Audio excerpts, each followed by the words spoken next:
শুনছেন গল্প স্বল্প 107 FM রেইনবোতে। গল্প স্বল্প, গল্প স্বল্প। গল্পের সব চরিত্র কাল্পনিক, বাস্তবের সঙ্গে এর কোনো রকম মিল সম্পূর্ণ কাকতালীয়।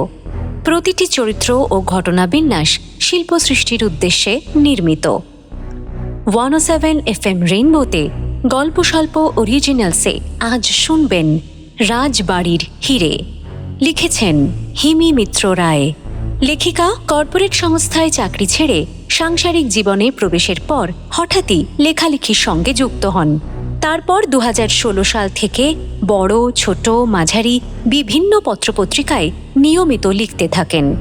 তার লেখা সামাজিক গল্প সংকলন সব গল্পই প্রেমের নয়, উপন্যাস আন্দামানের আতঙ্ক, তার সৃষ্ট চরিত্র ডিএসপি ক্রাইম রেশমি বসুর গোয়েন্দা কাহিনী আরক্ত ভৈরব, অরণ্যে অন্তরীণ প্রভৃতি পাঠক প্রিয়তা পেয়েছে। আজ গল্প স্বল্প অরিজিনালসে শুনবেন হিমি মিত্র রায়ের লেখা রাজবাড়ির হিরে। গল্পের কথক অর্পণ, সূত্রধার সৌমি, কাঞ্চন কাকুর ভূমিকায় সোমক, ফড়িংয়ের চরিত্রে অর্ণব। শুরু হচ্ছে রাজবাড়ির হিরে। শোন ফড়িং, লুচি আর আলুর দম, মালাই চপ, এই ধর গোটা 10, পান্তুয়া, মোটামুটি এটুকু হলেই আমার চলবে। ও হ্যাঁ, বৌদিকে তো তোর খাবারটাও আলাদা করে করতে হবে। কি ঝামেলা বল দেখি। হ্যাঁ, এইগুলো তুমি একা খাবে? এটা আবার বলার কি আছে, এটা কি এমন খাবার? আর তোর জন্য ওই ট্যালটেলে শিঙি মাছের ঝোল আর ফেনা ভাত, যেসব খেলে রক্ত হয় সেগুলোর কথাই বলছি। তুমি কিন্তু খুব বাজে কাঞ্চন কাকু। আমি রোগা বলে তুমি ভাবো আমি শুধু এসবই খাই? তা ব্যাগ গোছানো কত দূর? প্লেট থেকে পড়ে থাকা সন্দেশের গুঁড়োগুলো খুব সন্তর্পণে খুঁটিয়ে খেতে খেতে জিজ্ঞেস করলো কাঞ্চন কাকু। কাঞ্চন কাকু বাবার বন্ধু, স্কুলে পড়ায়। এদিকে আবার অ্যাডভেঞ্চারের শখ পুরোদমে। ক্যামেরা নিয়ে বেরিয়ে পড়ে এদিক ওদিক। জঙ্গলের পাখি, বন্য প্রাণী, প্রকৃতি এসব নিয়ে থাকতে ভালোবাসে, কিন্তু মুখ চালায় সারাদিন। ফড়িং অর্থাৎ উত্তীয় মাঝে মাঝে বলে, তোমার আসলে কটা পাকস্থলী বলো তো কাঞ্চন কাকু? শোন, পেটে খাবার না পড়লে আমার আবার ব্রেন খোলে না, বুঝলি? তোমার ব্রেনকে খেলাতে কেই বা অনুরোধ করেছে বলো তো? তুমি তো নিজেই নিজেকে গোয়েন্দা বানিয়েছো। এসব অবশ্য উত্তীয় বলে না কাঞ্চন কাকুকে, নিজের মনেই রাখে। কাকুর মনটা খুব সরল, একদম বাচ্চাদের মতো। 3 দিন আগে কাকু বলল রাজস্থান থেকে কাকুর বন্ধু মনিরাম এসেছে পদ্মপুরে।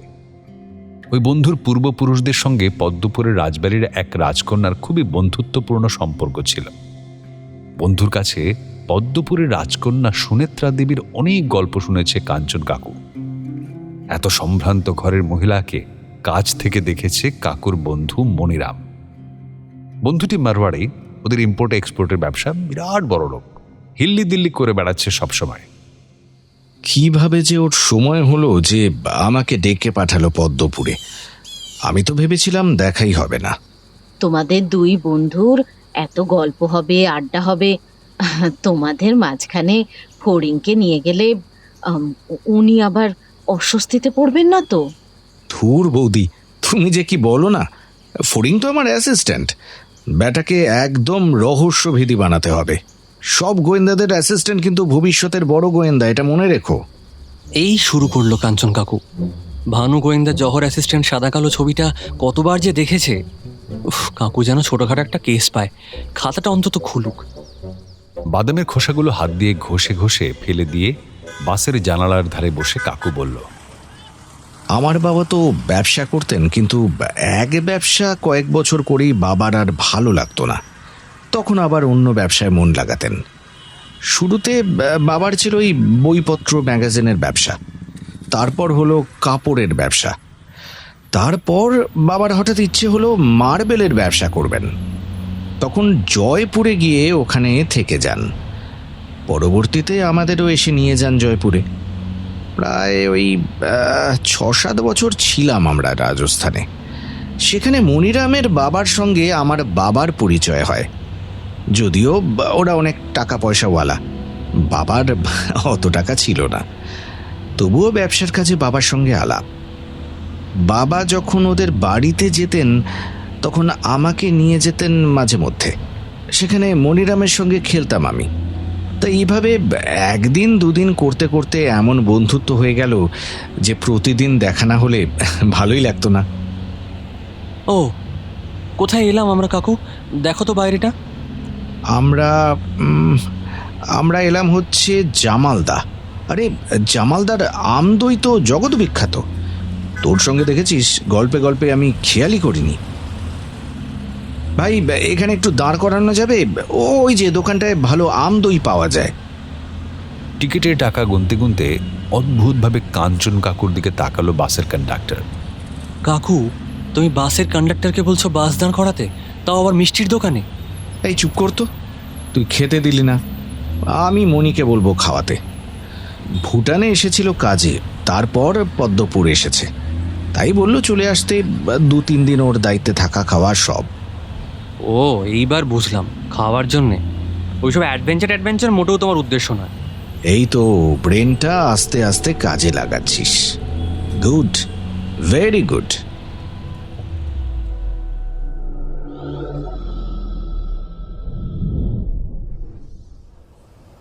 कांचन माय डियर फ्रेंड, कितने दिन बाद देखा हुआ। अरे ये बेटा किसका है? वो हमारा बेटा जैसा है, इसका नाम है फुडिंग। কাকুকে একটা চোখ গরম করলো ও। কাকু তারপর শুধরে নিয়ে বলল, ও উত্তীয় মজুমদার। अच्छा नाम है उत्तिया। कौन क्लासे पढ़ो तुम्ही? আমি এবার কলেজে উঠেছি, ইংলিশ অনার্স। Very good. আর কাঞ্চন, তুই এলি আমি খুব খুশি হয়েছি, না হলে আর দেখাই হতো না। এই তো তুই বললি আর শয়তান হাজির। আচ্ছা আগে বল, পদ্মপুরে তো তুই এমনি এমনি আসিসনি বন্ধু। মানলাম ভুটানে কাজ ছিল, তাহলে তো ভুটান থেকেই চলে যেতে পারতি। এখানে কি উদ্দেশ্যে? এখানে একটা কাজে এসেছি, সন্ধ্যেবেলা দেখাবো তোদের। আচ্ছা, আঙ্কেল আন্টি কেমন আছেন? পিতাজির কথা আর বলিস না, তাদের আর এসব ব্যবসা ভালো লাগে না। আমি নাকি বেশি টাকার পেছনে ছুটি, তাই ওরা তীর্থ করতে বেরিয়েছে। হরিদ্বার গিয়ে সব পাপ ধুয়ে আসবে। ভালোই তো, বয়স হয়েছে এখন, তো ছেলের ভরসায় ছেড়ে নিজেরা একটু শান্তিতে ঘুরবেন দেশ বিদেশ। जैसा समझे तू। ঠোঁট উল্টে কেমন একটা মুখ করলো মনিরাম আঙ্কেল। তারপর বলল, पाप इतना सहजे धोआ जाए ना रे कंचन। কাঞ্চন কাকু কিছু বলল না, শুধু একটু হাসল। বাস স্ট্যান্ড থেকে একটু বেরিয়েই এই বিলাসবহুল হোটেল, যেখানে ফড়িংরা থাকবে। অদূরে পদ্মপুর রাজবাড়িটাকে অপূর্ব লাগছিল দেখতে। সামনের দিঘিতে রাজবাড়ির প্রতিচ্ছবি পড়ে মায়াবী করে রেখেছে সম্পূর্ণ চত্বরটাকে। দুপুরবেলা বাসন্তী পোলাও, নবরত্ন কোরমা, ছানার কোপ্তা ছিল মেনুতে, আর নানান রকম মিষ্টি এবং আমদই। মনিরাম আঙ্কেল নিরামিষাশী, তাই এই ভেজ আইটেম অর্ডার করা হয়েছিল। এসব ভরপেট খাওয়ার পর কাঞ্চন কাকু একটা লম্বা ঘুম দিল হালকা করে। ভদ্রলোকটি নাকি জঙ্গলে গিয়ে ছবি তোলেন আর রহস্য সমাধান করবেন কোনো একদিন। বিকেলবেলা গাড়ি নিলেন না মনিরাম আঙ্কেল, বললেন এখান থেকে হেঁটে যাওয়া যাবে গল্প করতে করতে। কাঞ্চন কাকু এদিক সেদিক দেখতে দেখতে চলছে। ওই দেখো, আঙুল তুলে সামনের দিকে দেখালো মনিরাম আঙ্কেল। আলোর মালায় ঝকঝকে রাজবাড়ি লাগোয়া দিঘির গায়ে লাগানো একটা বড় লঞ্চ, এখনো পুরো তৈরি হয়নি। বাহ, আরে বাপরে বাপ, এটা কি চলবে মনি? नहीं नहीं, होटल तैयार हो रहा है। पानी के ऊपर रेस्तोरा और नीचे থাকবে থাকার জায়গা। कैसा लगा? Beautiful, wonderful, just mind blowing. জলের নিচে থাকবার জায়গা, oh my god. Yes, it's my dream project. চল আগে ভেতরটা দেখে নি। দিঘির চারপাশে সার বেঁধে বসার জায়গা, চারকোনার দিঘিটা নানান রঙের আলো দিয়ে ঘেরা। ওরা একধারের সিঁড়ি দিয়ে জলের দিকে নেমে গেল, যেখানে লঞ্চটা তৈরি হচ্ছে, পাটাতন মতন করা। সেখান দিয়ে একটু হেঁটে লঞ্চে যেতে হয়। মাঝারি মাপের লঞ্চটা অপূর্ব সুন্দর লাগছে, পুরো উদয়পুর প্যালেসের মতো কারুকার্য। ফড়িং যত দেখছে মুগ্ধ হয়ে পড়ছে, কি অপূর্ব শৈলী। কাঞ্চন কাকু তো বাচ্চাদের মতো করছে, রেলিংয়ে ভর দিয়ে দেখার চেষ্টা করছে দিঘিতে। আচ্ছা, ওই নিচের থাকার জায়গাগুলো দেখা যাবে? नहीं, अभी थोड़ा काम बाकी है। ভালো লেগেছে কাঞ্চন? হেব্বি হেব্বি। নর্থ বেঙ্গলে এরকম প্রপার্টি জাস্ট ভাবা যায় না। তাও অবশ্য ঠিক। তুই তো জানিস ভাই, আমি একটু শৌখিন মানুষ আছি। সে তো আমি খুব ভালো করেই জানি। আচ্ছা, তোর এই বিভিন্ন এই অ্যান্টিক কালেকশন করার যে নেশাটা ছিল, সেটা এখনো আছে? তা আবার নেই, একবার এই নেশা জাগলে আর কি ছাড়া পাওয়া যায়? মণিরাম রাজবাড়ির দিকে চেয়ে একটু গম্ভীর মুখে বলল, এই নেশাই তো আমাকে পাগল করে দেয় রে। কত খরচ করি এর জন্য তুই জানিস? তারপরও নিজেই কথাটাকে আর বাড়তে না দিয়ে বলল, বাই দ্য ওয়ে, কাল তোদের জন্য গাড়ি রাখা থাকবে। পদ্মপুর রাজবাড়ি যাবি নাকি চিলপাতা ফরেস্ট যাবি, এ রাত মে ডিসাইড কর লেনা। যদিও রাজবাড়ি কাছেই, তবে ঘুরতে একটু সময় তো লাগবেই, তারপরও যেতে পারিস। তোরা মানে তুই আসবি না আমাদের সঙ্গে? না রে কাঞ্চন, কাল আমাকে ভুটানের রাজার সঙ্গে দেখা করতে হবে। বিজনেস ডিলের ব্যাপার আছে, মাঝখানে এখানে এসেছিলাম বলে কাজটা দেখে গেলাম। ভুটানের রাজা? বিশাল ব্যাপার। না না, সেসব কিছু না। অনেকদিন থেকে এই ডিলটা আটকে ছিল, উনি রাজি হচ্ছিলেন না। শেষ পর্যন্ত ওনাকে মানিয়ে নিয়েছি। একবার যেটা আমার মনে ধরে যায়, তুই তো জানিস আমি সেটা না নিয়ে ছাড়ি না। তোকে আমার থেকে ভালো করে কে চিনবে রে Moni? After all you are my childhood friend. কিন্তু তোর সঙ্গে তো তাহলে আর দেখাই হবে না আমাদের। কি করব বন্ধু, কাজ আছে যে। ঠিক আছে, কাজ থাকলে আর কি করা যাবে। ধ্যাৎ, কি যে করিস না তুই।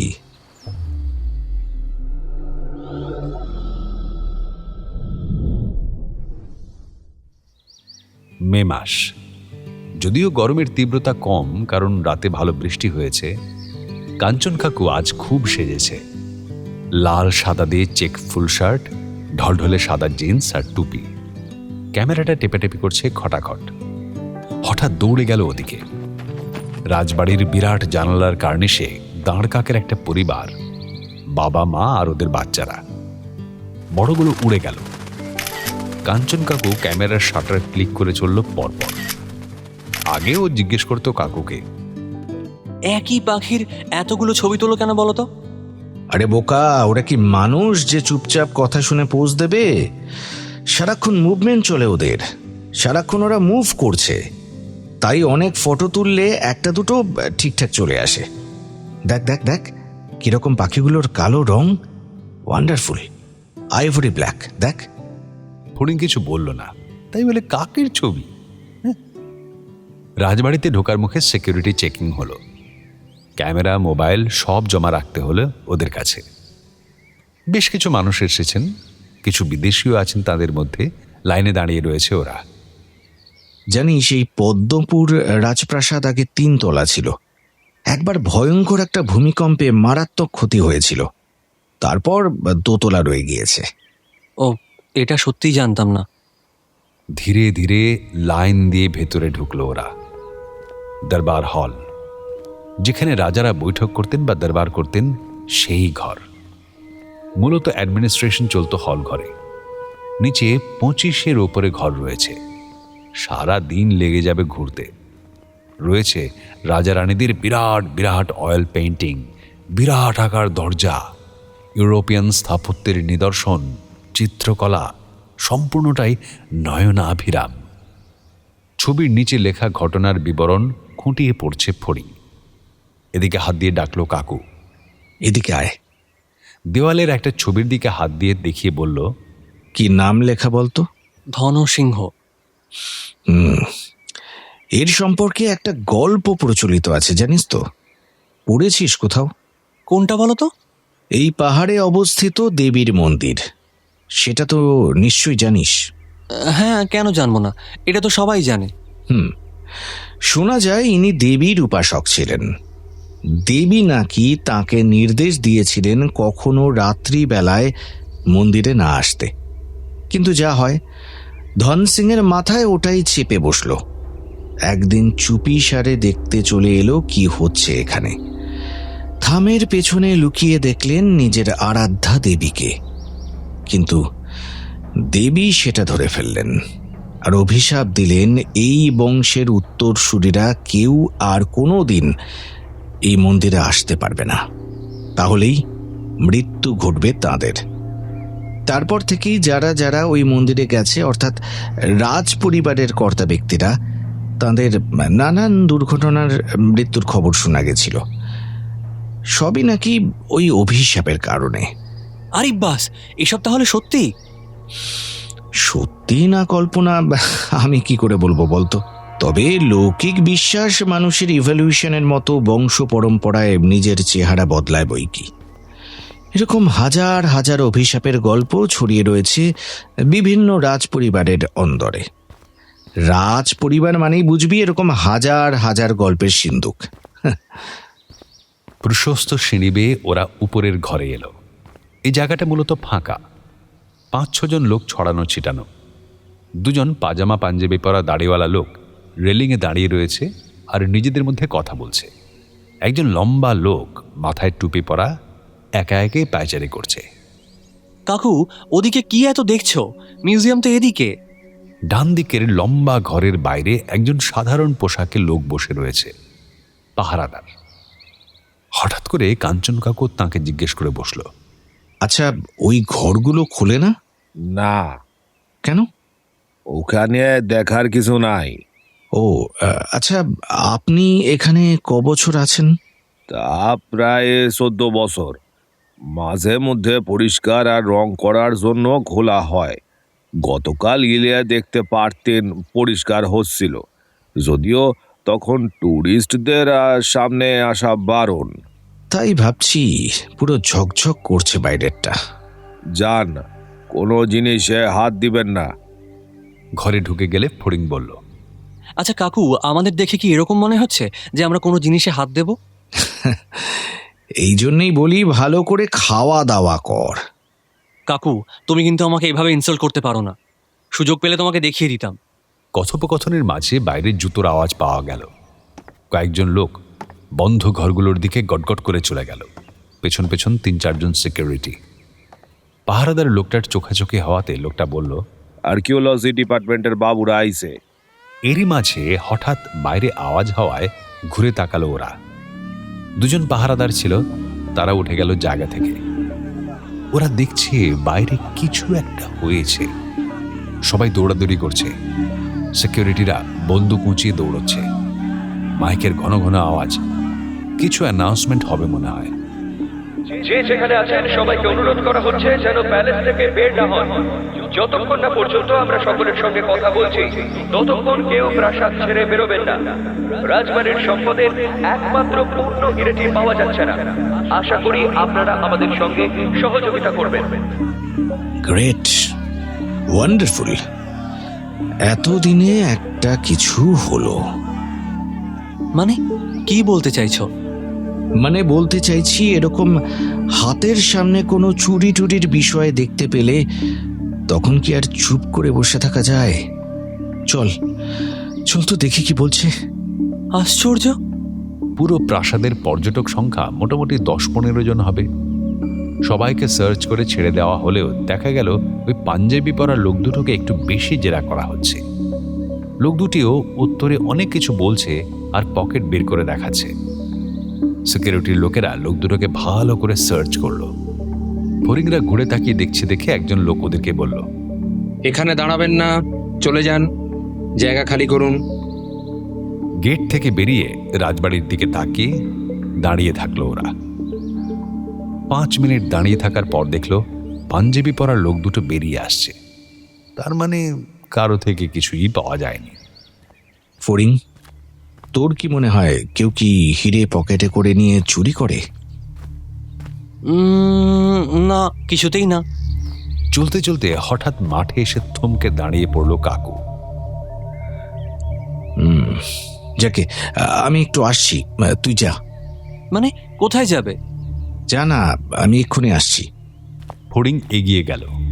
কাঞ্চন কাকু পুরো রাজবাড়িটা একবার চক্কর কাটতে চলে গেল। রাজবাড়ির পেছন দিকটা খুব বেশি পরিষ্কার হয় না, সামনের তুলনায় বেশ জঙ্গল রয়েছে। আগাছা এদিক ওদিক থেকে বেরিয়ে আছে, লোহার সিঁড়ি গোল গোল করে গড়ে উঠেছে। শ্যাওলা ধরা, মানুষের পা পড়ে না বোঝা যায়। পিছনের দিকের বিরাট দরজাটি বন্ধ। এমনি যা জানা যায়, রাজবাড়ির সম্পত্তির বেশিরভাগটাই চুরি হয়ে গিয়েছে, লুটে পুটে খেয়েছে সবাই। তবে এই পুণ্য হীরের বিষয়ে কেউ জানত না। একমাত্র বেঁচে যাওয়া পারিবারিক সম্পত্তির চুরি। ফড়িং গেটের সামনে দাঁড়িয়েছিল, দেখতে পায় কাঞ্চন কাকু নিজের গালে থাপ্পড় মারতে মারতে আসছে। কি গো, হলোটা কি? কোনো ক্লু মিস করে গেলে নাকি? দেখ, জঙ্গলি মশার গুটি শুদ্ধ অবলা লোকটাকে একা পেয়ে আক্রমণ করেছে। চ চ চ চ, বেরো এখান থেকে, জলদি চল। রহস্য সমাধান করতে গিয়ে মশার কবলে। আমি যদি কোনোদিন তোমাকে নিয়ে গোয়েন্দা গল্প লিখি, তবে এটাই নাম দেব। কিন্তু কেসটা এমন কিভাবে হলো, আর আমাদেরই বা কেন এই সময় এখানে এনে ফেললো? যুক্তিটা কি বলতো? মানে কিছুই না। ভগবান শার্লক হোমস চাইছেন তোমার গোয়েন্দাগিরির হাতে খড়ি পদ্মপুকুর থেকেই শুরু হোক। জিনিয়াস বয়। আমাদের হাতে কিন্তু আর একদিন সময়। এই একদিনে কিভাবে সলভ করা যাবে সেটাই ভাবছি। আর কদিন থেকে যাই না, এখনো কত কিছু ঘোরা বাকি রয়ে গেছে। ভালো করে তো রাজবাড়ি ঘুরতেই পারলাম না। আর তো মনে হয় না যাওয়া হবে না কাকু। গেট বন্ধ করে রাখবে, তাই না? কাঞ্চন কাকু জানলার দিকে তাকিয়ে বলল, হঠাৎ করে রাজবাড়ি বন্ধ করে দিলে পাবলিকের দৃষ্টি আকর্ষণ করা হবে। দেখেছিস না কেমন ঝকঝক করছিল রাজবাড়ি? বাইরে ভেতরে রং হয়েছে, দেখলি না? ফলে এখন কি বলে বন্ধ করবে? উল্টে ওরা এমনভাবে রাখবে যেন কোনো কিছুই হয়নি। পাবলিক এখানে এসে গন্ডগোল বাঁধিয়ে দেবে। ভয়ানক আবেগের জায়গা। ফড়িং বুঝলো এবার, মাথা নাড়ল শুধু। ওর মাথা একটা হালকা গাঁটটা দিয়ে বলল কাঞ্চন কাকু, মাথা খেলা, মাথা খেলা। কিন্তু তুমি একদিনে কিভাবে সলভ করবে এই ভিআইপি কেস? শোন, আমরা আর কটা দিন থেকেই যাই, বুঝলি? তোর কলেজ তো বন্ধ, ফিরে গিয়ে না হয় পড়বি। কিন্তু কথা হলো যে কটা ঘর বন্ধ করা থাকে তাদের কোনটায় এই হিরে রাখা থাকতো সেটা জানতো কারা? সিকিউরিটির লোকজন আর আর্কিওলজি দপ্তরের লোক, এরা ছাড়া। আচ্ছা কাকু, তোমার কি মনে হয় এরা ছাড়া অন্য কেউ জানতো না? এতদিন ধরে রাজবাড়িতে এই জিনিস রয়েছে, মানুষ জানবে না এটা হতে পারে না। কেউ তককে তককে ছিল, বুঝলি? যাকে, এখন শুয়ে পড়, কাল সকালে দেখা যাবে। দুটো পাশাপাশি বিছানা, দুদিকেই কাঁচের জানালা, সাদা ভারী পর্দা, ঘরের লাইট নেভানো, পর্দাগুলো সরিয়ে রাখা। কাকুর থেকে একটু দূরে কাঁচের জানলা দিয়ে দেখা যাচ্ছে সামনের দিঘির পাড়ে আলো জ্বলছে। লাল, হলুদ, সবুজ আলো জলে গিয়ে মিশে এক অদ্ভুত সুন্দর মায়াবী রং তৈরি করেছে। অদূরে রাজবাড়ির আলোর মালায় ঢেকে রয়েছে চারিপাশ। কিন্তু শহরবাসী কি জানে, নাকি নিশ্চিন্তে ঘুমোচ্ছে তারা? আলোকমালায় সজ্জিত প্যালেসটি দাঁড়িয়ে রয়েছে গহীন অন্ধকারে। কাঞ্চন কাকু স্বপ্নে দেখলেন একজন মহীয়সী মহিলাকে, ব্যক্তিত্বের আলোয় আলোকিত চারিপাশ, গরুদের লাল পেড়ে শাড়ি, গলায় বহুমূল্য নেকলেস। চেয়ারে বসে এক দৃষ্টে তাকিয়েছিলেন কাঞ্চন কাকুর দিকে। সেই দৃষ্টির মধ্যে ছিল অদ্ভুত এক আকুতি। তারপর ধীরে ধীরে মিলিয়ে গেলেন হাওয়ায়। ফড়িং, ফড়িং। কি হলো? জানলার দিকে এক দৃষ্টে তাকিয়ে কাঞ্চন কাকু বলল, মহারানী আলোকা দেবী এসেছিলেন স্বপ্নে। আমার গায়ে কাঁটা দিয়ে আছে এখনো। ওই ওই চেয়ারটায় বসেছিলেন। তার গলার নেকলেসের মধ্যে ওই হিরেটা জল জল করছিল। কতক্ষণ যে আমার দিকে তাকিয়ে রইলেন একভাবে। অদ্ভুত এক মুখভঙ্গি করছিলেন জানিস। বড্ড দুঃখ ছিল ওনার মুখে। আমি জাস্ট ভুলতে পারছি না। ফড়িং জানে সবসময় ঠাট্টা ইয়ার্কি করা মানুষটা মাঝে মাঝে কিন্তু খুব সিরিয়াস হয়ে যায়। কাঞ্চন কাকু নিশ্চয়ই স্বপ্নে দেখেছে এমন কিছুই। ও দেখল কাকু ঘড়ির দিকে একবার তাকিয়ে নিয়ে কাকে একটা ফোন করছে ঘুম চোখে। মনি শোন, আমি যদি এই হোটেলে আর কটা দিন থাকি তোর আপত্তি আছে? আমি বাকি বিল টিল সব মিটিয়ে দেব। ও প্রান্ত থেকে কিছু এমন কথা ভেসে এলো যে কাঞ্চন কাকু জিভ কেটে না না না না না না করতে লাগলো। আরে আরে মনি শোন, লিসেন টু মি। না মানে না না, আরে এটা হতে পারে না, কিছুতেই না। এবার কিছুক্ষণ চুপ থেকে ফোনটা ফড়িংকে দিয়ে দিল কাকু। তোকে আবার কি বলবে দেখ তো। আমাকে? হ্যালো উত্তীয়, তোমার কাকুকে বোঝাও যতদিন থাকবে আমার দায়িত্বে থাকবে, আমি পেমেন্ট করে দেবো সব। তোমরা ঘোরো ফেরো খাও দাও, আর যদি তা না হয় এক্ষুনি হোটেলে বলে দেবো তোমাদেরকে চলে যেতে বলতে। নাও রাখছি, বাই। কাকু, তোমার 1 টাকাও খরচ করা হলো না। তো মহা মুশকিল এই মনিটা না। যাকে থাকার ব্যাপারটা না হয় মিটে গেল। চ এবার ব্রেকফাস্ট করে বরং বের হই। কোথায়? উফ, চলই না।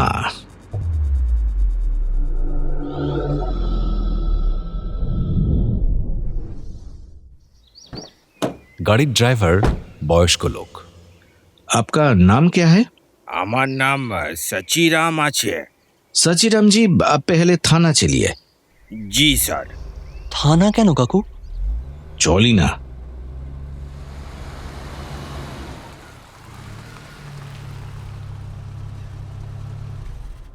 থানা পৌঁছে ঢোকার আগে কাকে একটা ফোন করলো কাঞ্চন কাকু। হ্যাঁ, চলে এসেছি আমরা। 2 মিনিটের মধ্যেই পুলিশের পোশাক পরা সৌম্য দর্শন একজন ভদ্রলোক বেরিয়ে এলেন। বয়স কাকুর মতোই হবে, কিন্তু অনেক বেশি স্মার্ট আর হ্যান্ডসাম। আরে ভেতরে আসবি তো, বাইরে দাঁড়িয়ে আছিস কেন? আইসি সাহেব পারমিশন দিলে তবে না আসবো। তাই নাকি? কাঞ্চনের আবার পারমিশনের দরকার পড়ে নাকি? হ্যাঁ, স্কুলের টিফিন বক্স থেকে টিফিন সাবার করার সময় তো পারমিশন নিসনি ভাই। হ্যাঁ, জিভ কাটলো কাঞ্চন কাকু। ফড়িংকে দেখে ভদ্রলোক হাত এগিয়ে দিলেন। হাই, আমি প্রদ্যুৎ চট্টোপাধ্যায়। চলো ভেতরে এসো। ওর পিঠে হাত দিয়ে থানার দিকে এগোলো ওরা। কাঞ্চন কাকু বলল, দেখ না কোনো ব্যবস্থা করা যায় কিনা। তুই যখন বললি আমি নিশ্চয়ই দেখছি। আমি যখন যাব তাহলে তখন তোরাও আমার সঙ্গে যাস, চলবে তো? চলবে মানে? দৌড়বে রে। তা তোমার এই খাদ্যরসিক কাকুর গোয়েন্দা হওয়ার শখ জাগলো কবে থেকে উত্তীয়? কাঞ্চন কাকু ফড়িংকে বলতে না দিয়ে বলল, এই এই এই গোয়েন্দা নয়, গোয়েন্দা নয়। আমার জাস্ট ঘটনাটা কে ঘটালো এবং কেন ঘটালো এই বিষয়ে সামান্য প্রশ্ন জাগছে মনে। এটা শুধু নয়, যে কোনো বিষয়ে। জানিস তো, অলস মস্তিষ্ক শয়তানের আখাড়া। তাই স্কুলে পড়ানোর পর যেটুকু সময় পাই একটু পড়াশোনা আর ওই খবরের কাগজে এইসব নিউজ দেখলে ভীষণ জানতে ইচ্ছে করে সত্যিটা আসলে কি। প্রদ্যুৎ আঙ্কেল, কাঞ্চন কাকু কিছু না কিছু খনন কার্য চালাতেই থাকে, হাল ছাড়ে না। Very good. তোর এই ব্যাপারটা তার মানে অনেক আগে থেকেই ছিল, মনে নেই? স্কুলের লাইব্রেরি থেকে লাইব্রেরিয়ান অমিত স্যারের রবীন্দ্র রচনাবলী চুরি হয়েছিল টেবিল থেকে, তারপর তুই খুঁজে বের করেছিলি। বাবা, হ্যাঁ, তোর মনে আছে? মনে থাকবে না? তারপর ক্লাস 7-এ যখন তুই রাজস্থান থেকে এসে ভর্তি হলি, সে বছরই সন্দীপনের দামি ঘড়ি কে লুকিয়ে রেখেছিল, সেটাও তো তুই বের করেছিলি। ওগুলো তো ছোটখাটো মজা। আচ্ছা, কখন যাচ্ছি আমরা বলতো? দেওয়াল ঘড়ির দিকে একবার তাকিয়ে প্রদ্যুৎ বলল, এখন গেলে অসুবিধা আছে? মানে এখন সবে রাজবাড়ি খুলবে, লোকজনের ভিড় মোটামুটি 1-1.5 ঘন্টা পর থেকে শুরু হয়। ফাঁকায় ফাঁকায় দেখে আসা যাবে, এই আর কি। বেস্ট। কোনো অসুবিধে নেই। ফাইন, তবে আমার গাড়িতে চ, তোর গাড়িটা ছেড়ে দে। ঠিক আছে, তবে আমি সাচিরামজিকে চলে যেতে বলছি।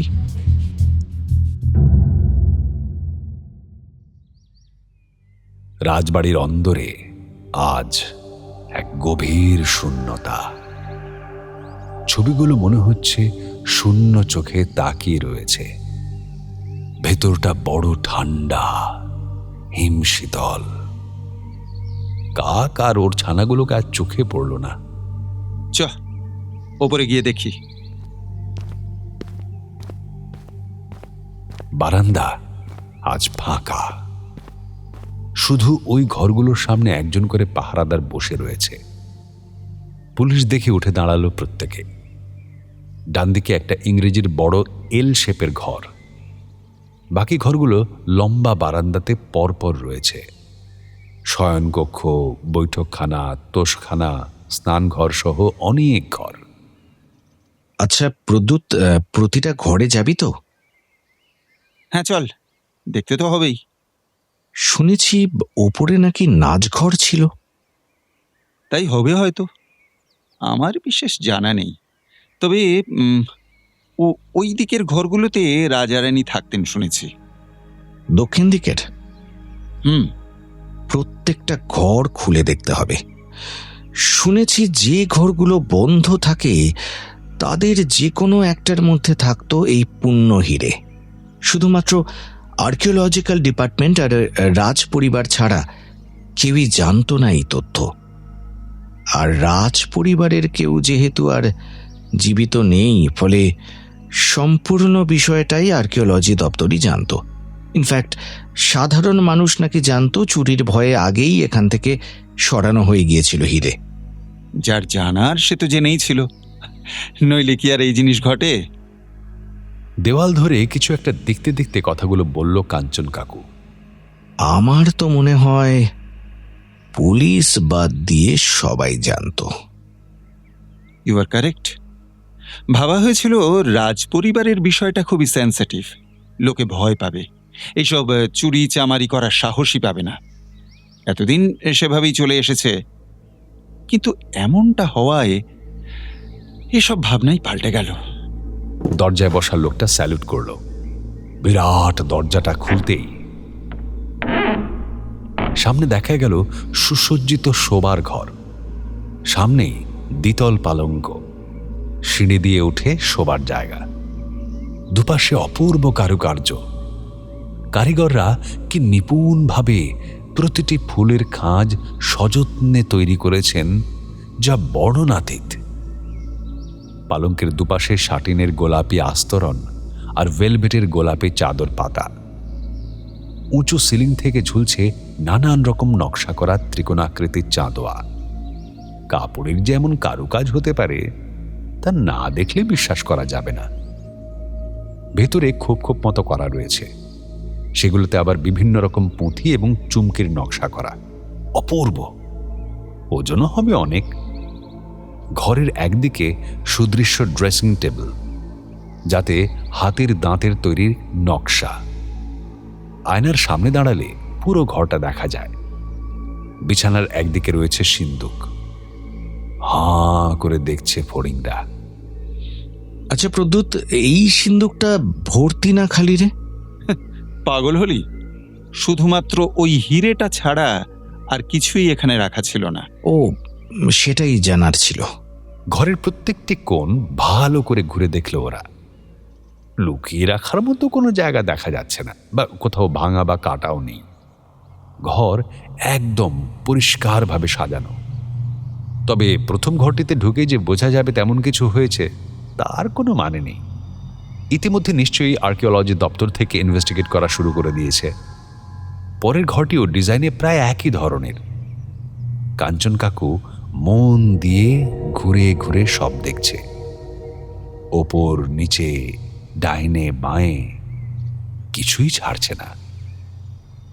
প্রদ্যুৎ আঙ্কেল পকেট থেকে মোবাইল বের করে হঠাৎ কাকে একটা ফোন করলো। হ্যাঁ স্যার, আমি প্রদ্যুৎ বলছি। ভালো আছি স্যার, আপনি কেমন আছেন এখন? হ্যাঁ স্যার, বলছি একটা কথা জানার ছিল। আমার এক বন্ধু রাজবাড়ি নিয়ে লিখছে। ও জানতে চায় যে রাজবাড়ির একমাত্র পূর্ণ হিরে, যা কিনা রাজবাড়ি থেকে অন্য কোথাও সরানোর নিয়ম নেই, সেই হিরে এত বছর ধরে লুকিয়ে রাখে কোথায়? মানে তেমন কঠিন সিকিউরিটি তো থাকে না। না না না না, ও এর ব্যাপারে কোথাও কিচ্ছু লিখবে না, নিজেদের জানার জন্য আর কি স্যার। হাসল প্রদ্যুৎ, তারপর চুপ হয়ে গেল, মাঝে মধ্যে মাথা নাড়ছে। হ্যাঁ, আচ্ছা স্যার, আপনি ভালো থাকবেন, কেমন? কাঞ্চন কাকু কিছু না বলে তাকিয়ে আছে প্রদ্যুতের মুখের দিকে। প্রফেসর মৃণাল কান্তি আচার্য, ইতিহাস চর্চা করেন, বাবার পূর্ব পরিচিত, আমাকে খুব স্নেহ করেন আর কি। বাহ, দারুণ। তা কি বললেন যে? বললেন যে এই হিরে রাজবাড়ির পূর্ণ হিরে, কিছুতেই এই জিনিস অন্যখানে স্থানান্তরিত করা যাবে না, এখানেই রাখতে হবে। আর এমনটাই বলে গেছেন রাজ পরিবারের শেষ জীবিত সদস্য। শুরুতে ভাবা হয়েছিল যে শুধু সেফটির জন্য এই হিরে সরিয়ে নিয়ে যাওয়া হবে সুরক্ষিত জায়গায়, কিন্তু বিশিষ্ট ব্যক্তিবর্গের মধ্যে ভোটাভুটি করানো হয়েছিল। তখন কেউই সরিয়ে নিয়ে যাবার পক্ষে যুক্তি দেননি। প্রত্যেকেই বলেছেন যে এই হিরে রাজ পরিবারেই থাকবে। পরিবারের মধ্যে এমন কথাও প্রচলিত ছিল যে এই প্রাসাদ থেকে হিরেটি অন্য জায়গায় নিয়ে গেলে শহরের ওপর নেমে আসবে নানান দুর্যোগ। তাই এখানকার মানুষের আবেগের কথা ভেবে এ জিনিস সরানো হয়নি। তারপর প্রফেসর আচার্য এটাও বললেন, এ জিনিস যে নেবে তার জীবনে অভিশাপ নেমে আসবে, এ কথা প্রচলিত আছে। বেশ, আর ওই যে বলছিলি সিকিউরিটির ব্যাপারে? হ্যাঁ বলছি, স্যার বললেন কোনো নির্দিষ্ট জায়গায় এই জিনিস থাকে না, মাঝে মাঝে স্থান পরিবর্তন করা হয়। হয়তো চোখের সামনেই আছে, কিন্তু তুই দেখতে পাচ্ছিস না, এমনইভাবে রাখা হয় আর কি। স্যার রাখা আছে বললেন কারণ উনি তো জানেন না যে জিনিসটা চুরি হয়েছে। পদ্মপুরের মানুষ নিশ্চয়ই এই অভিশাপের ব্যাপারটা নিয়ে অবগত, তাই তো? হ্যাঁ, শহরবাসীর কাছে রাজবাড়ির প্রতিটি জিনিসেই আবেগ জড়িয়ে আছে। এখানকার কেউ যে এটা নেবে না এটা নিশ্চিত। তবে চোর আর লোভীদের কি আর আবেগ থাকে রে? বলতে বলতে কাঞ্চন কাকু কি একটা খুঁটিয়ে দেখল বিছানার চাদরে। প্রদ্যুৎ আঙ্কেল বলল, কি দেখছিস অত কাঞ্চন? যেদিকে দেখিবে ছাই, উড়াইয়া দেখো তাই, পাইলেও পাইতে পারো অমূল্য রতন। সেই তো, আমরা আমাদের মতো ইনভেস্টিগেট করছি, তুই তোর মতো দেখ না, কোনো অসুবিধা নেই। ধীরে ধীরে সব কটি ঘর ঘুরে দেখল ওরা। শোবার ঘরগুলি মোটামুটি একই ধাঁচের, কোনো ঘরে কিছুটা আলাদা ঘর সাজাবার সামগ্রী রয়েছে, ফুলদানি, সেরামিকের কাপপ্লেট, অয়েল পেইন্টিং। তাছাড়া আর যেগুলি ঘর, সেসবও ঘরের গাদায় সোঁচ খুঁজতে যাওয়ার মতোই। এত বিরাট প্রাসাদের কোনখানে হিরেটি ছিল আর তা কে নিল তা কেমন করে বুঝবে কাকু? ধৈর্য ধরো বৎস, অত তাড়াহুড়ো করলে কোনো লাভ হবে না। কিরে, চা খাবি? বেরিয়ে উল্টো দিকে একটা ভালো চায়ের স্টল আছে। আলবাদ যাব, চল। উল্টো দিকের চায়ের দোকানে গিয়ে ঢুকলো ওরা, একটা শপিং কমপ্লেক্সের মধ্যে। তন্দুরি চা, মালাই চা, জুঁই ফুলের চা, বরফ চা ইত্যাদি লেখা বোর্ডে। প্রদ্যুৎ কাকু চায়ের অর্ডার দিতে গেল, কাঞ্চন কাকু বারবার চার্টের দিকে তাকাচ্ছিল। প্রদ্যুৎ আঙ্কেল বুঝতে পেরে বলল, স্ন্যাক্স কিছু চলবে নাকি? ওলে মন্দ নয়। কাকু আমরা তো ব্রেকফাস্ট করেই এলাম। ওমা, সেই তো কখন ওইটুকুনি খেয়ে বেরিয়েছিলাম, খিদে পায় না বুঝি? অবাক হওয়া ছাড়া আর কিছুই ছিল না এটা শোনার পর। আঙ্কেল শুনে নিয়ে স্যান্ডউইচ অর্ডার করে এলো। শোন, ভালো কথা, একদিনের ভিজিটার লিস্টটা একবার আমাকে দেখাতে পারবি? হ্যাঁ পারবো। কেন বললাম জানি না, যদি কোনো কাজে লাগে। বেশ। চা আর স্যান্ডউইচ দিয়ে গেল ওদের টেবিলে। এক চুমুক টেনে নিয়ে কাঞ্চন কাকুর অভিব্যক্তিটা দেখার মতো ছিল।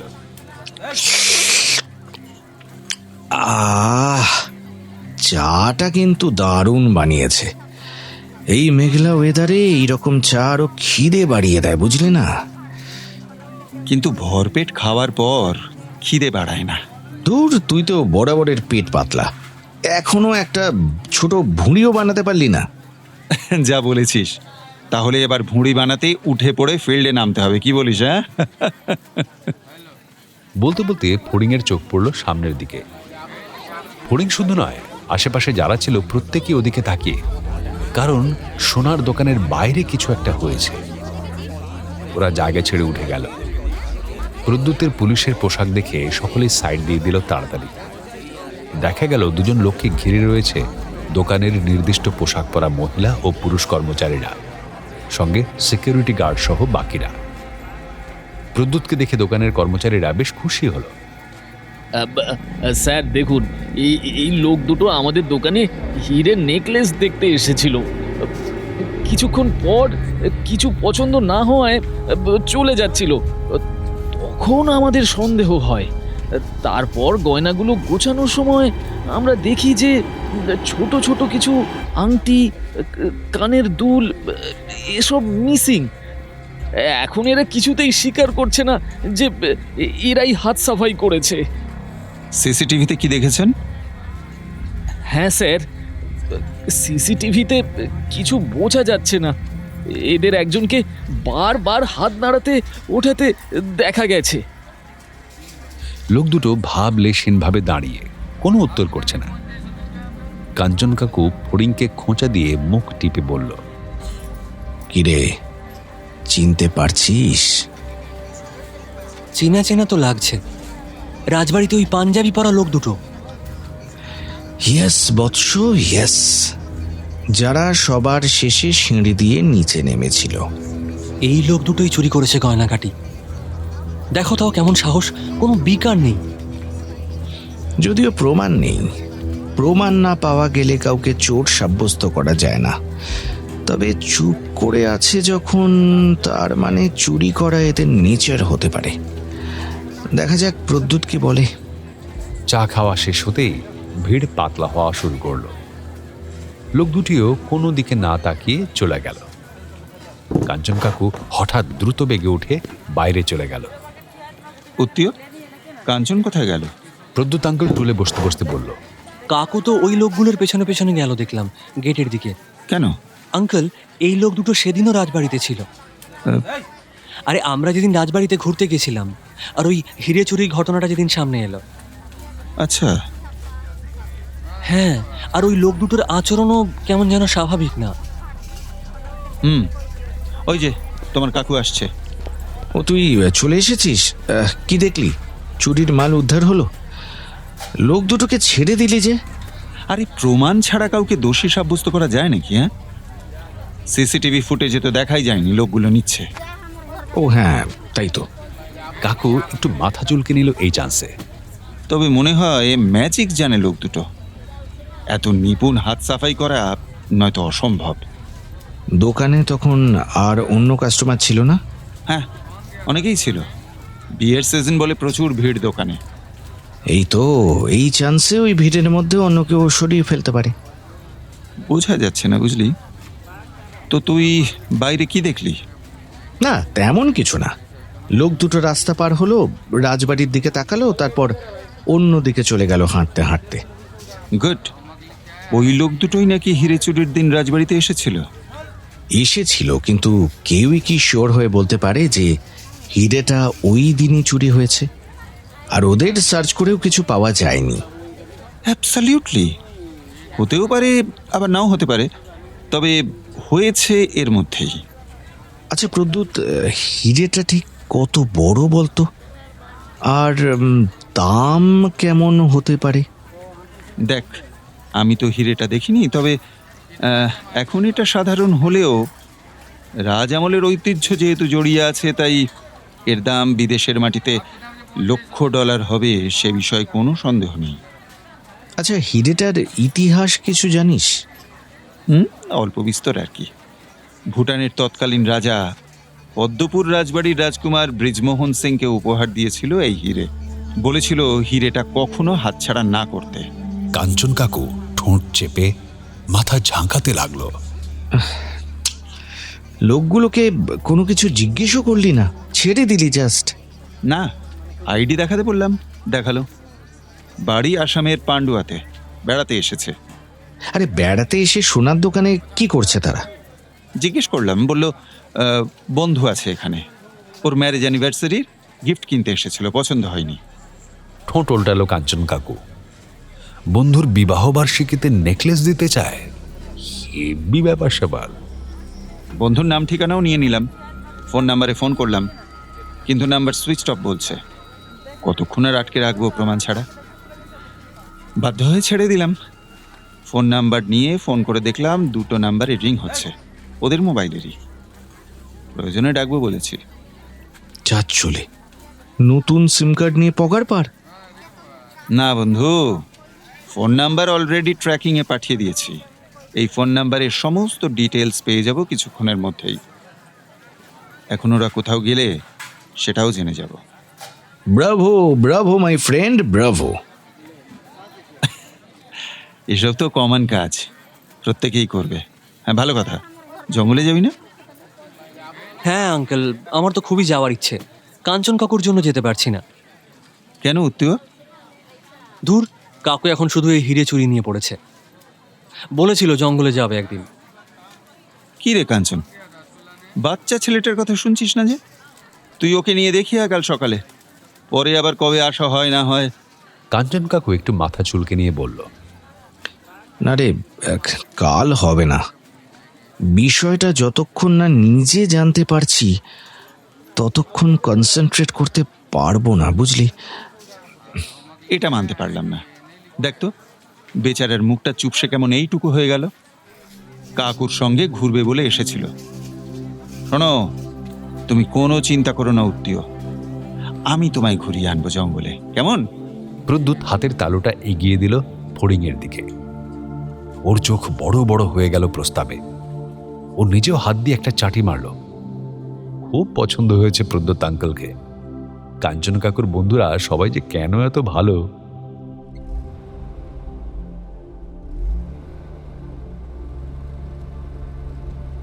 নিজেই গাড়ি চালাচ্ছে প্রদ্যুৎ, ড্রাইভার নেয়নি, বলেছে ঘুরিয়ে আনবে ফড়িংকে। কি কেমন লাগছে উত্তীয়? Excellent uncle. বেশ, তোমার কাকু তো এলো না, কি করছে কে জানে। চলো আমরা এবারে ভেতরে ঢুকবো, কেমন? হোটেল রিসর্টে ছড়াছড়ি। অদূরে দেখা যাচ্ছে আরো একটি বিরাট রিসর্ট তৈরি হচ্ছে, কতখানি জায়গা জুড়ে ভাবা যায় না। বাঁদিকে ঢুকিয়ে দিল গাড়ি। আমরা কিন্তু ফরেস্টে ঢুকে পড়েছি। জঙ্গলে গন্ধটা ঝুপ করে নাকে এসে লাগলো। ফড়িং মোবাইল বের করে ভিডিও করা শুরু করলো। কত ধরনের যে সবুজ হতে পারে তা ফরেস্ট না এলে বোঝা যায় না। অজস্র রঙের সবুজ। ইস, কি হলো? ভিডিওটায় সবুজ জঙ্গল হতে হতে মাঝখানে কংক্রিট এসে ভিডিওটা খারাপ করে দিল। এখানেও গাছ কেটে কনস্ট্রাকশন করার কি দরকার ছিল বলতো? বিরাট বড় জায়গা জুড়ে দেখছি। হ্যাঁ, বেশ কমাস হলো এটা তৈরি হচ্ছে। বিজনেস টাইকুন মনিরাম আগরওয়ালের প্রজেক্ট। ফড়িং চমকে গেল। জয়পুরে মনিরাম আগরওয়ালা?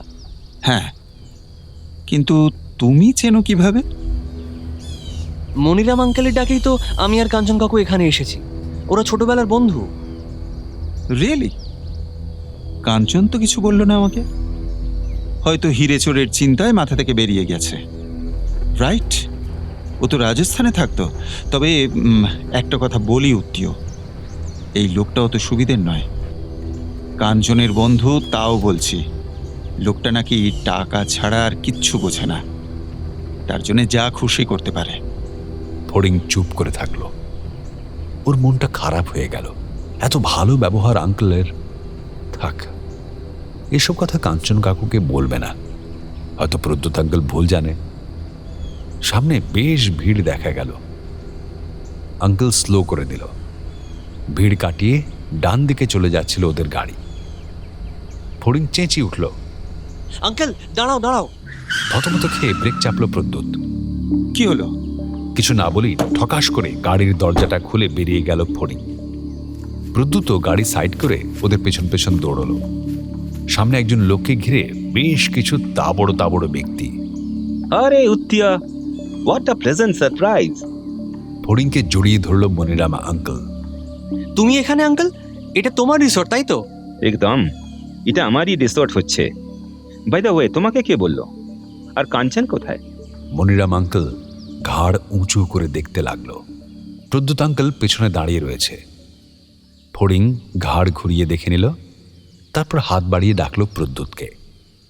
না আঙ্কেল, কাঞ্চন কাকু আজ আসেনি। আসলে কাঞ্চন কাকুর পেটের গোলমাল হয়েছে তো, তাই আসতে পারেনি। আমি এসেছি এই প্রদ্যুৎ আঙ্কেলের সঙ্গে। উনিই বললেন এটা তোমার রিসর্ট বলে। আরে namaste namaste, I am Maniram Agarwal. Kanchan is my childhood friend. আমারও তাই। রিয়েলি? Very good. ও গাড়ি তো পুলিশের আছে। आप क्या इंस्पेक्टर हो? জি। अरे बाप रे, पुलिस से मुझे डर लगता है बहुत। क्यों? अरे भाई, अब जोक भी नहीं समझे हो। প্রদ্যুৎ আঙ্কেল হাসলো শুধু। কাকু ভীষণ মজা করে। এক্স্যাক্টলি। কিন্তু আঙ্কেল, তুমি তো জানাওনি যে তুমি আসছো। আরে আমার তো সাডেনলি ঠিক হয়েছে আসা। তারপর ভাবলাম তোমাদের সারপ্রাইজ দেব, সেটাও তো আর হলো না। কাঞ্চনকে ফোন করো না, আমি হঠাৎ ভিজিট করব, চমকে দেব ওকে। মনিরাম আঙ্কেলকে পেছনে রেখে এগিয়ে গেল ওরা।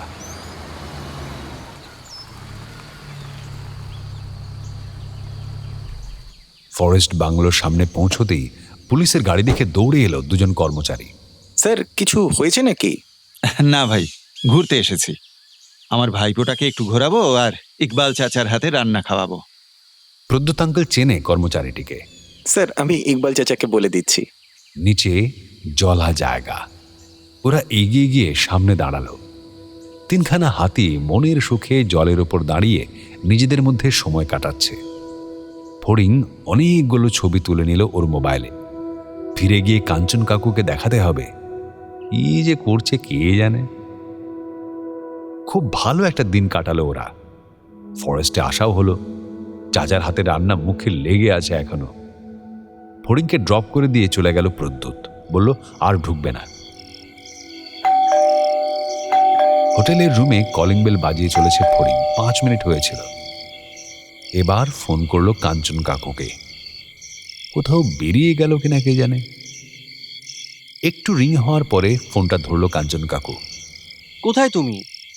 চলে এসেছিস নাকি? হ্যাঁ, রুমের বাইরে দাঁড়িয়ে আছি। তাহলে একটা কাজ কর, টুক করে লঞ্চ হোটেলের সামনেটায় দৌড়ে চলে আয়। ওখানে কি করছো? আর একবার আয় তো। সলভ করে ফেলেছো? সত্যি করে বলো তো। দেখা যাক, আমার সন্দেহ যদি মেলে। আমি যাচ্ছি এক্ষুনি। ফড়িং প্রায় দৌড়ে দৌড়ে চলে এলো। দেখলো কাঞ্চন কাকু লঞ্চের ডেকের রেলিংয়ে ভর দিয়ে রাজবাড়ির দিকে তাকিয়ে রয়েছে। ও হাঁপাতে হাঁপাতে বলল, ওদিকে কি দেখছো কাকু? রাজবাড়িটা দেখ, কি সুন্দর লাগছে। তা তো লাগছে, কিন্তু এখান থেকে দেখছো কেন? এখান থেকে দেখবো না তো কোত্থেকে দেখবো? রাজবাড়ির গেট তো এখন বন্ধ। কোনো ক্লু পেলে? কাঞ্চন কাকু মাথাটা হালকা করে ওপর নিচ করে বলল, মনে হয়, ঠিক বুঝতে পারছি না। বলতে বলতে একটা শব্দ পেয়ে পেছনে তাকালো ওরা। কারো পায়ের শব্দ। কিসের ক্লুয়ের কথা হচ্ছে? গলার আওয়াজ পেয়ে ওরা পেছনে তাকালো। আরে মনি, তুই কখন এলি? আরে তোর তো আজকে আসার কথা ছিল না। সারপ্রাইজ, হঠাৎ চলে এলাম। একটা কাজ পড়লো। উত্তিয়ার সঙ্গে আমার দেখা হয়েছিল, বলেছিলাম তোকে না বলতে। আমি এসে সারপ্রাইজ দেব। খুব ভালো হলো তুই এলি। কিন্তু তুই তো বলিসনি তোর পুলিশ বন্ধুর কথা। এই রে, ভুলে গেছিলাম। কই বাত নেই, এরকম হয়। আচ্ছা, তুই জানলি কেমন করে যে আমরা এখানে আছি? ডিটেকটিভ মাইন্ড কি তোর একার আছে? হোটেলে গেছিলাম, শুনলাম তোরা নেই। ভাবলাম একটু দেখে আসি কোথায় আর যাবে, তাই একটু চান্স নিয়ে দেখলাম, আর তোদের পেয়েও গেলাম। খুব ভালো করেছিস। তাহলে হোটেলে গিয়ে একটু বসি চল। না বন্ধু, আমার কাজ আছে, চলে যাব। তাই তোর সঙ্গে দেখা করে গেলাম। তোরা এনজয় কর। মনিরাম চলে গেল। ফড়িংরা একটু ওদিকে তাকিয়ে থেকে কাঞ্চন কাকুর দিকে ঘুরে বলল, বলো না কি ক্লু পেলে? ক্লুটা বলা যাবে না, কাল যখন যাব তখনই দেখতে পাবি। ওয়াইল্ড গেস করেছি একটা, আর এই ক্লু খুঁজতে তোরও ভূমিকা থাকবে। ফড়িং কিছুই ভেবে পেল না কাঞ্চন কাকু কিসের কথা বলছে। দিঘির দিকে এক দৃষ্টে তাকিয়ে রয়েছে কাঞ্চন কাকু। কি ভাবছে কে জানে। আরো 10-15 মিনিট থেকে ওরা হোটেলে এলো। আসার কিছুক্ষণ পরেই কলিং বেল। এখন আবার কে এলো? ফড়িং গিয়ে দরজা খুলতেই অবাক। প্রদ্যুৎ আঙ্কেল। চলে এলাম খবর দিতে। সোনার দোকানের লোক দুটো ম্যাজিক বুজরুগি এইসব করে লুটপাট চালায়। হাত সাফাই একবারে সিদ্ধ হস্ত। এমনভাবে চুরি করবে যে সামনে থেকেও ধরা যাবে না। রাজবাড়িতে তেমন কিছুই করতে গিয়েছিল। সেদিন হিরে চুরির ঘটনাটা সামনে এসে পড়ায় এরা তেমন সুবিধে করতে পারেনি, নিজেরাই বলে ফেলেছে। ওদের কাছ থেকে উদ্ধার হয়েছে আংটি, তারপর কানের দুল, মানে এই জাতীয় জিনিস আর কি। কাঞ্চন কাকু খুব একটা উৎসাহ দেখালো না। কাল রাজবাড়ি যাব, চোরকে মনে হয় ধরতে পেরেছি। কি? দেখ, আমি শিওর নই, তবে সারাদিন ভেবে ভেবে আর কিছু প্রমাণ মনে মনে মিলিয়ে আমি একটা সন্দেহ প্রকাশ করেছি। আমার ক্যালকুলেশন ভুলও হতে পারে। আমি যদ্দূর আমার বন্ধুকে চিনি তাতে ভুল হওয়ার সম্ভাবনা কম। কাঞ্চন কাকু জিভ কাটল আর মাথা ঝাঁকাতে লাগলো দুদিকে। ফড়িং মনে মনে ভাবছে, কাঞ্চন কাকু তবে সত্যি সত্যি হিরে উদ্ধার করে ফেলবে? হ্যাঁ, এই তালে গোলে কাকুকে আর বলা হলো না যে আজ মনিরাম আঙ্কেলের সঙ্গে জঙ্গলে ওর দেখা হয়েছিল।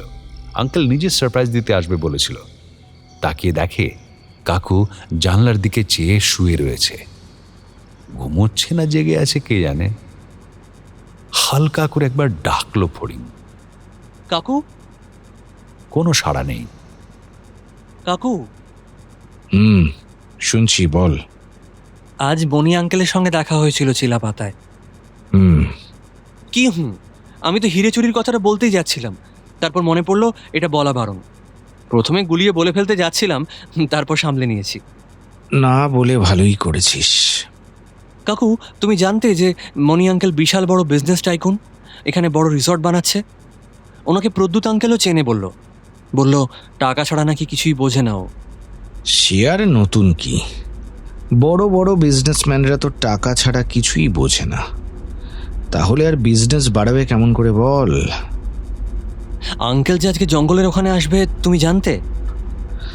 না, হয়তো কাজ পড়েছে, তখন আর জানানোর সময় হয়নি। আর বেশি প্রশ্ন না করে এখন ঘুমিয়ে পড়, সকালে রাজবাড়ি যেতে হবে। ঘুমো। ফড়িং চোখ বুজে বুজে চিন্তা করতে লাগলো কে কে হতে পারে চোর। তারপরে তালগোল পাকিয়ে গেল, কারণ ও তো কাউকেই চেনে না। এখানে ওই দুটো লোক তো অলরেডি পুলিশের জিম্মায়। ভাবতে ভাবতে চোখ বুঝল।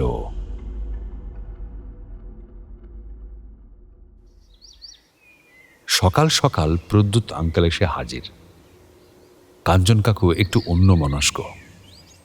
তবে যাওয়া যাক। মাথা হেলালো কাকু।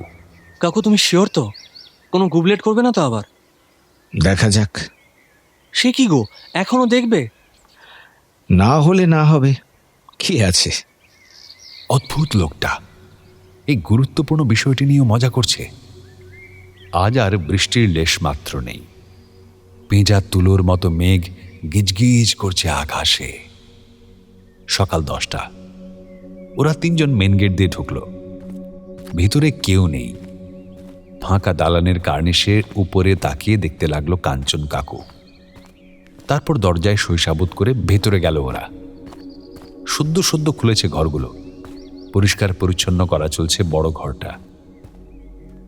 হ্যাঁ, কাদের ডাকবো? কাউকে ডাকতে হবে না, প্রাসাদের ছাদে ওঠা যাবে নিশ্চয়ই। ছাদে? ইয়েস বন্ধু। হ্যাঁ, যাবে নিশ্চয়ই, দেখছি ওপরে গিয়ে। ওপরে এসে কাঞ্চন কাকু একটা নির্দিষ্ট ঘরের দিকে এগিয়ে যেতে গিয়ে বলল, ওই পাহারাদারকে একটু জিজ্ঞেস করতো যে এই ঘরের উপরে ছাদে যেতে গেলে কোন দিক দিয়ে উঠতে হবে। ঠিক আছে, তোরা দাঁড়া, আমি জিজ্ঞেস করে আসছি। লোকটা উঠে দাঁড়িয়ে প্রদ্যুৎ আঙ্কেলকে রাস্তা দেখাচ্ছে। চ, ওপাশ দিয়ে সিঁড়ি। লোহার জং ধরা পুরনো আমলের পেঁচানোর সিঁড়ি। বারান্দা পার করে ডান দিকে এরকম সিঁড়ি বাইরেও আছে। জীবনে পরিষ্কার হয় কিনা সন্দেহ। আমার পেছন পেছন আয় তোরা। প্রদ্যুৎ আঙ্কেল ফটাফট উঠে গেল উপরে। তারপর কাঞ্চন কাকু। মাকড়সার জাল মুখে লাগছে। 2 রাউন্ড ঘুরে তারপর দরজার দেখা পাওয়া গেল। বিরাট আকার লোহার দরজা, তেমনি বড় ছিটকানি। ফড়িং বুঝতে পারছে না কাকু ছাদে গিয়ে কি করবে। প্রথমে তো কিছুতেই ছিটকিনি দুটো খোলা যাচ্ছিল না, জং ধরা, এত টাইট হয়ে বসে রয়েছে। তারপর ফড়িং আর কাঞ্চন কাকু মিলে ঠেলতে দুটো ছিটকিনি খুলে এলো। উরি বাস, এদিকে দাঁড়ালে উল্টো দিকে দেখা যায় না যে।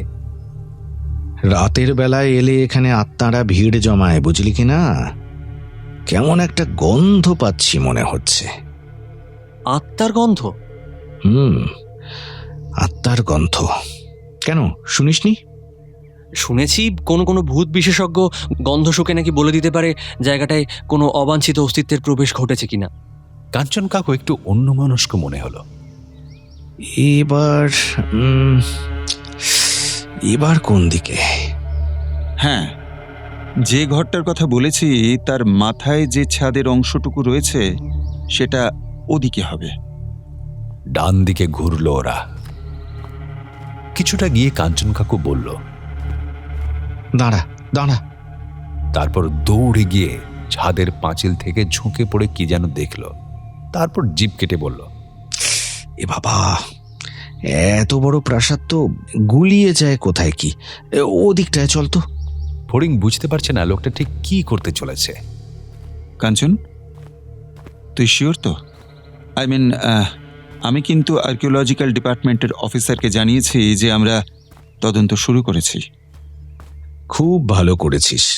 এবার তোকে একটু ফড়িংকে হেল্প করতে হবে। আমাকে কি করতে হবে কাকু? বলছি, অত উতলা হয়েও না বাছা। এরপর থেকে শুধু সাঁতার কাটলেই হবে না, গাছে চড়াও শিখতে হবে। আমাকে কিন্তু আন্ডার এস্টিমেট করো না কাঞ্চন কাকু। মামা বাড়িতে গাছে চড়া শিখেছি। Good, very good. আয়, এবার উল্টো দিকে গিয়ে দাঁড়া।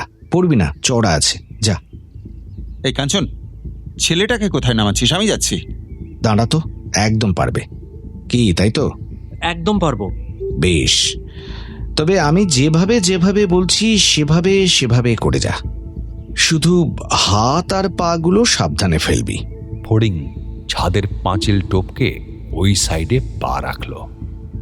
বেশ অনেকটা জায়গা রয়েছে, পা রেখেও অনেকটা বেশি। হ্যাঁ, এবার পাঁচিলটা ধরে ধরে এগোতে থাক। আমি বললে থামবি, কেমন? ফড়িং চলতে লাগলো। আর কতটা যাবো কাকু? আর ওই 6 পা চল গুনে গুনে। তোর পাশে পাশে আমরাও তো চলছি। আমি থামলে তুইও থামবি। এবার ডান দিকে যাব? হ্যাঁ হ্যাঁ, এবার ডান দিকে ওই জানালার কার্নিশ অব্দি চলে যা। আমরা এখানেই দাঁড়াচ্ছি, কেমন? সাবধানে। জানলার ওপরটা বিরাট বড়, যার কারণে সেখানেও পা রাখতে কোনো অসুবিধা হচ্ছে না। এবার প্রদ্যুৎ আঙ্কেল একটু টেনশনই করছে ফড়িংকে নিয়ে, তা বেশ বোঝা যাচ্ছে। এবারে বসে পড়, পা ঝুলিয়ে। ফড়িং তাই করল। হ্যাঁ, এবার তোর বা হাতটা একটু এগোতো, আস্তে আস্তে ধীরে। হ্যাঁ, সামনের দিকে ঝুঁকিস না, বডিটা দেওয়ালের সঙ্গে চেপে রাখ যতটা সম্ভব। হ্যাঁ, হ্যাঁ ঠিক। ফড়িং ওর হাতটা বাড়ালো। বাম হাতের বদলে ডান হলে কতটা ভালো হতো। উফ, কাকু, হাতে কিছু একটা লাগছে। এ বাবা, এ তো। Good, very good. অকুস্থলে চলে এসেছিস। এবার খুব সাবধানে ওটার মধ্যে দেখ তো কিছু পাস কিনা। ফড়িং হাত দিয়ে ঘাঁটাঘাঁটি করছে। এদিকে কাঞ্চন কাকু আর প্রদ্যুৎ আঙ্কেল দরদর করে ঘামছে।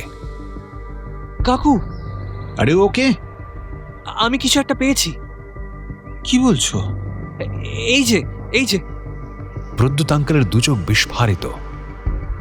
ফড়িংয়ের হাতে ধরা একটা লাল ভেলভেটের নরম তুলতুলে মাঝারি সাইজের বটুয়া ব্যাগ। কাঞ্চন কাকু চুপ করে থেকে বলল, চলে আয়, চলে আয়, সাবধানে সাবধানে সাবধানে। ফড়িং বটুয়া ব্যাগটা চেপে ধরে পাঁচিল টপকে ছাদে চলে এলো। খুলবো? কাঞ্চন কাকু চোখ বুজে সম্মতি দিল। অদ্ভুত এক পরিবেশ। তিনজন মিলে ঘিরে রয়েছে ছাদের একটি নির্দিষ্ট জায়গাটায়। নীল আকাশের নিচে বিরাট বড় ছাদে অপার নিস্তব্ধতা। প্রত্যেকের বুকের ধুকপুকানি বেড়ে চলেছে অনবরত। ফড়িং ধীরে ধীরে বটুয়া ব্যাগের মুখটা খুলল। দুটো গিঁট দেওয়া ছিল। বোঝাই গেল এই দড়ি মুখে নিয়েই কাকবাবাজি চম্পট দিয়েছিলেন। খুলতেই দেখা গেল তার মধ্যে একটি ডিমের কুসুমের সমান হিরে ঝলঝল করছে। অপূর্ব, অপূর্ব, অনন্য, সাধারণ, জাস্ট অ্যামেজিং। কাঞ্চন কাকু হিরেটার দিকে এক দৃষ্টে তাকিয়ে বলল, কাকু, চোর তো পালিয়েছে, ধরবে কি করে? ফড়িংয়ের কান এঁটো করা হাসি দেখা গেল হিরে উদ্ধার করে।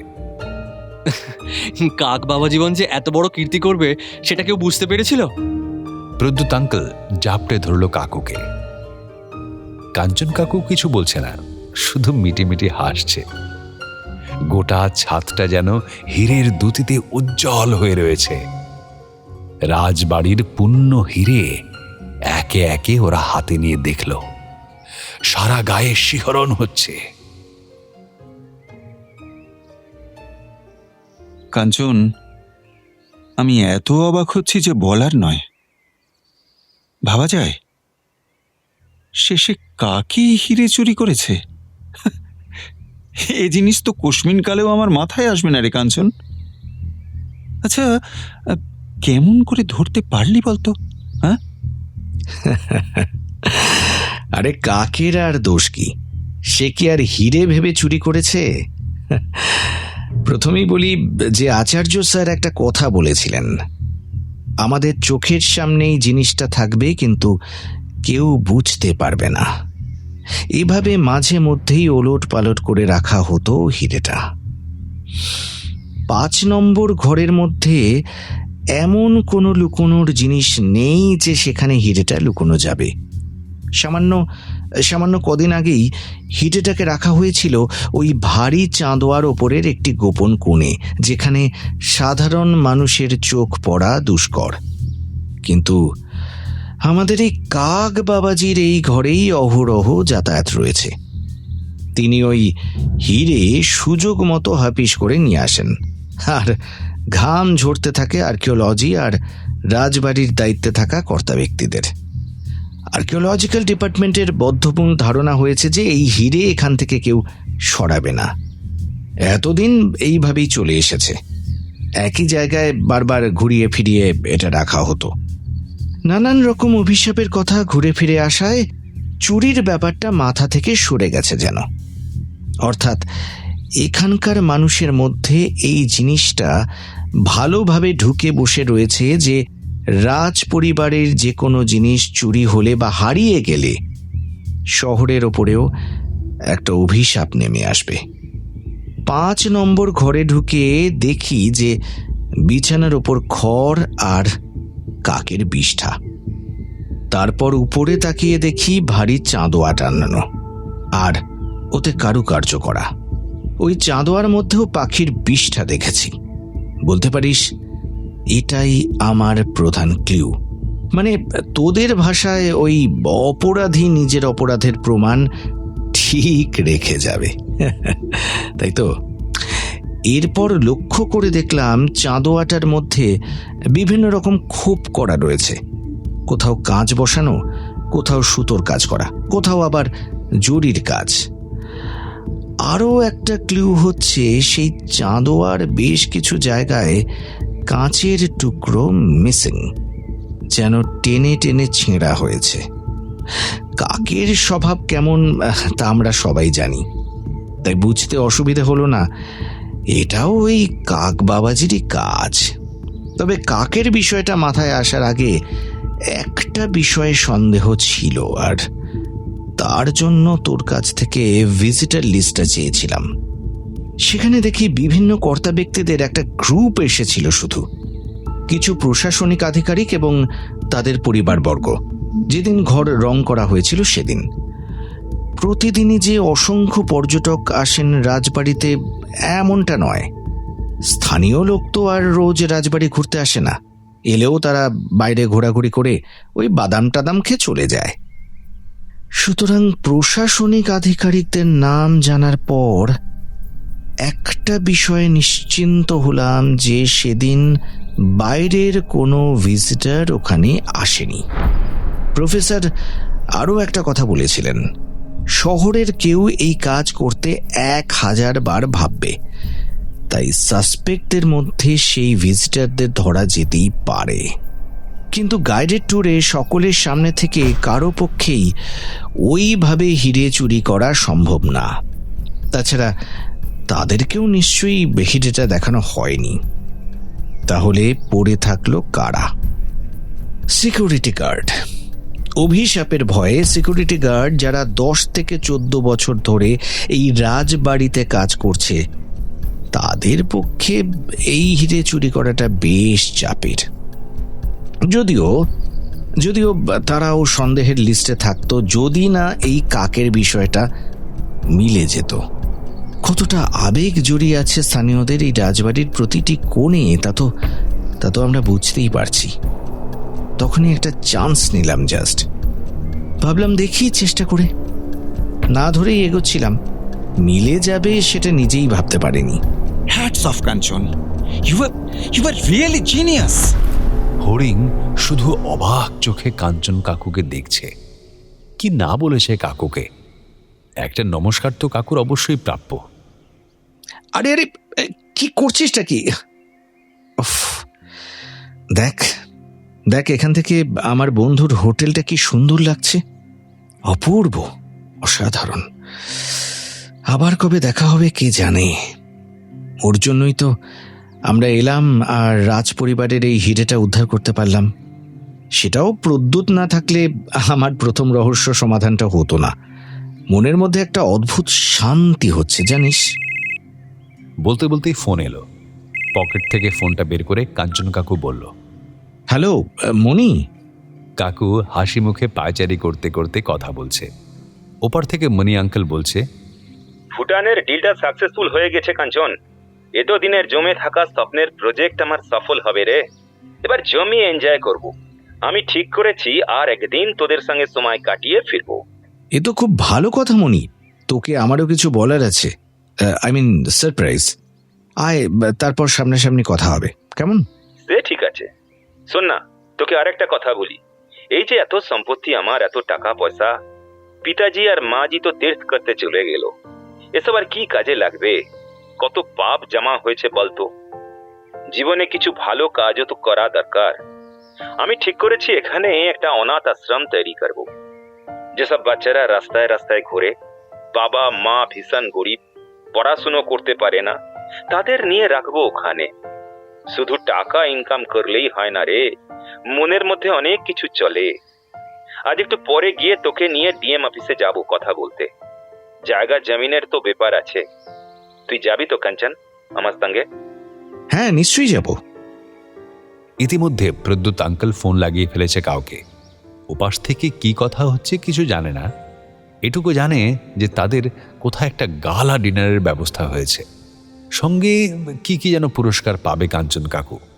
তবে সবটাই হবে খুব সন্তর্পণে, কাক পক্ষী কেউ যেন টের না পায়, আর তাহলেই হলো। ফড়িং কিন্তু কাকুর সঙ্গে হালকা মশকরা করার সুযোগ ছাড়ে না। বলছি কাকু, তোমার প্রথম কেস হিসেবে এটা একটু বেশি সহজ জলভাত হয়ে গেল না? এত বড় গোয়েন্দা তুমি। হ্যাঁ তো কি, আর এই কথাটার জন্য একটা গাট্টা পাবে তুমি। কোথায় লেখা আছে যে সব কেস সলভ করার জন্য শার্লক হোমসকেই নেমে আসতে হবে? কথায় বলে শুনিসনি, যেখানে দেখিবে ছাই, উড়াইয়া দেখো তাই, পাইলেও পাইতে পারো অমূল্য রতন। আমিও সেরকম একটু চেষ্টা করলাম আর কি।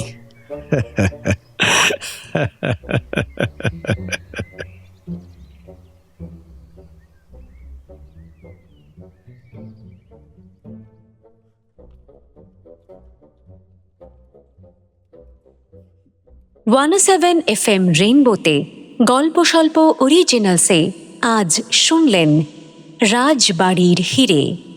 লিখেছেন হিমি মিত্র রায়।